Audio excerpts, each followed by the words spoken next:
Dia flaky, terus bener-bener permukaannya kan garing, tapi dalamnya masih ada kenyal-kenyal dikit. Dan roti ini juga bisa jadi base untuk dessert, cocok ya. Untuk yang asin juga cocok.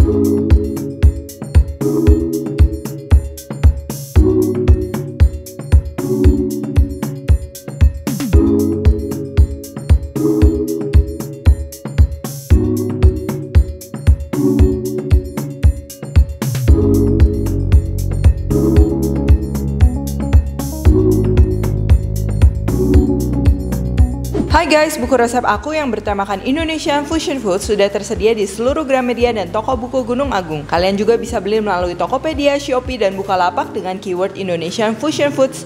Yuk segera beli, jangan sampai kehabisan. Halo, welcome back to my channel, Devina Hermawan. Hari ini kita akan bikin roti paratha ya. Jadi roti paratha ini dia tuh yang berlapis-lapis gitu ya. Mungkin kalian juga kenalnya roti cane atau roti Mariam. Dan roti ini juga bisa jadi base untuk dessert, cocok ya. Untuk yang asin juga cocok. Misalnya kalian mau pakai pisang sama kental manis atau sama keju, itu bisa banget. Atau misalnya mau ceritanya jadi apa, wrap gitu ya, masukin tinggal sosis, sayuran, itu juga bakal cocok. Dan bahkan kalian bisa juga jadi side dish kalau misalnya bikin yang kari-kari gitu. Aku juga udah pernah share chicken tikka masala, itu cocok banget dimakan sama roti-roti tipe yang kayak gini. Oke, langsung aja. Jadi ini kalau misalnya kalian mau bikin, pastinya kalian ikutin aja takarannya. Aku udah tulis di description box ya. Soalnya bikin roti ini tuh sebenarnya gampang-gampang susah. Yang penting pas gitu takarannya dan juga metodenya oke, pastinya juga berhasil ya. Nah, ini untuk bahan-bahannya. Yang pertama kita akan perlu tepung terigu protein tinggi. Tapi just in case kalian nggak ada tepung terigu protein tinggi di rumah, tapi pengen bikin pakai yang protein sedang atau serbaguna, itu juga bisa. Lalu kita akan pakai baking powder, garam, margarin, gula, telur, susu. Itu untuk adonannya. Dan nanti untuk prosesnya dan juga untuk merendamnya kita akan perlu lumayan banyak minyak ya. Nah, untuk caranya pertama, ini kita akan masukin tepung terigu dan bahan kering lainnya. Kita akan aduk di dalam mangkok seperti ini. Aku pakai bantuan sumpit supaya nggak lengket. Terus kita akan masukin telur dan juga susu.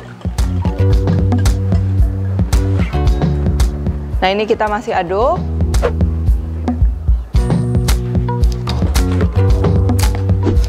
Kalau udah cukup merata kayak gini, ini kita akan pindahin ke working surface ya. Kita akan ulenin sebentar, ini nggak perlu sampai kalis gimana. Nah, ini juga penting, kalian lihat ini kalau misalnya kita mau bikin roti paratha atau roti cane ini, adonannya dia jangan terlalu keras ya. Kita akan bikin yang little bit soft gitu, supaya nanti hasilnya jadinya lebih kenyal dan juga lebih enak ya. Terus kalau udah menyatu kayak gini, nih kita akan tambahin margarinnya sekarang ya. Nah, kenapa sih margarinnya nggak dari awal? Ini supaya adonannya dia lebih lentur lagi. Jadinya nanti kita ngebentuknya gitu lebih gampang. Kita aduk lagi sampai mulus ya, sampai smooth. Kalau udah kayak gini, ini kita akan resting selama kurang lebih 15-30 menit ya, supaya adonannya lebih menyatu lagi dan juga lentur. Nah, kalau udah di resting sebentar, ini kita akan bagi jadi 6 bagian. Nah, ini untuk bikin ukurannya tuh kurang lebih berapa ya? 17-20 cm gitu, kita bagi 6. Tapi kalau kalian mau lebih kecil-kecil ukurannya, mungkin kalian bisa bagi 8 atau 10.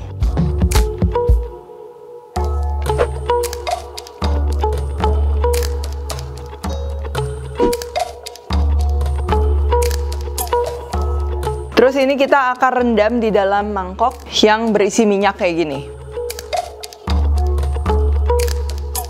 Nah, kalau udah, ini kita biarin aja di tempat mangkok kayak gini ya, kerendam gini. Nah, ini sebenarnya idealnya kita bakal taruh sekitar 4-6 jam ya, karena kita perlu rasanya dia yang udah terfermentasi, jadi nggak bau terigu mentah. Dan juga bakalan jauh lebih lentur, jadinya nanti layer-layernya tuh lebih menggemaskan lagi ya. Oke, ini udah sekitar 6 jam aku diemin, ini udah lentur banget, kita gampang banget untuk mipihinnya.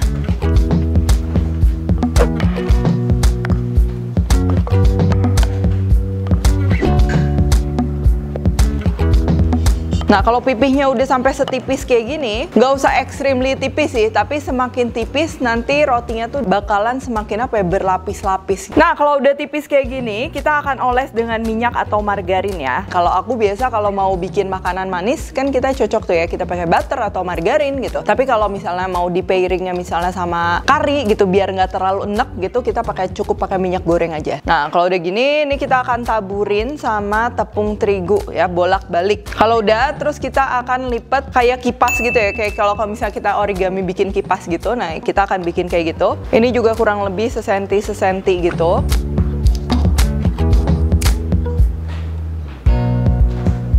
Oke, kalau udah gini kita tinggal roll aja. Terus yang bagian ujungnya kita akan taruh di bawah. Nah, kita dapat kayak gini.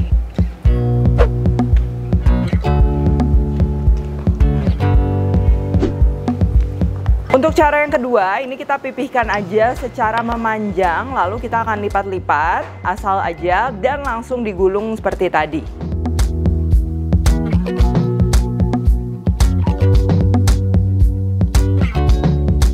Kalau udah kayak gini nih kita perlu resting lagi ya, at least 15-30 menit supaya adonannya balik lentur gitu. Nah, kalau udah di resting kayak gini, ini penting banget, tekannya jangan langsung tiba-tiba digepengin gitu. Nanti dia kurang flaky ya, kita tekan pinggirnya. Tuh kalian lihat kan ulirnya tetap kelihatan ya. Kalau udah kayak gini baru kita boleh giling pakai rolling pin. Nah, ini kurang lebih tebelnya sekitar 3 mili supaya nanti matangnya bener-bener matang. Karena kalau misalnya ketebelan juga nanti nggak matang, kurang enak ya. Oke, kalau udah ini sekarang kita akan panasin wajan di api sedang. Harus sabar ya, jangan terlalu besar juga apinya, nanti dalamnya nggak matang. Terus kita akan gorengnya pakai minyak lagi. Jadi emang ini banyak menggunakan minyak ya, itu yang bikin gurih juga sih. Terus kita tekan-tekan kayak gini supaya merata matangnya. Tuh, kalau udah cakep kayak gini nih kita balik dan juga kita akan panggang lagi, goreng lagi ya.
Dia flaky, terus bener-bener permukaannya kan garing, tapi dalamnya masih ada kenyal-kenyal dikit. Nah, ini juga emang cocok banget jadiin dessert kayak gini, polos doang pakai butter. Kalau nggak bener-bener polos doang juga udah enak, udah gurih ya. Aku juga udah share resep chicken tikka masala kalau mau try something Indian food. Oh ya, mungkin kalian juga bertanya-tanya kalau misalnya mau di frozen enaknya kapan. Nah, itu di frozen sih sebenarnya kalau misalnya aku lebih suka dia udah matang dulu ya, udah matang baru nanti di frozen. Karena kalau misalnya masih bentuk adonan terigu, nanti dia bakal strukturnya masih berubah-berubah gitu, takutnya nanti pas dipanggang dia malah nggak mau mekar gitu kan. Nah, jadi aku rangkum ya beberapa yang penting. Itu pertama, si adonannya dia takaran airnya pas, jadi jangan terlalu cair, jangan terlalu keras ya, supaya nanti teksturnya juga kenyalnya juga dapet. Terus juga kita mipihinnya tadi, semakin tipis pastinya nantinya semakin flaky gitu. Tapi kalau misal terlalu tebal sedikit pun itu nggak akan bikin roti canenya ini jadi nggak enak sih gitu. Jadi masih oke lah kalau tentang itu. Terus yang terakhir mungkin yang paling penting itu manggangnya, dia harus sampai matang ya, karena kalau misalnya nggak pastinya nggak enak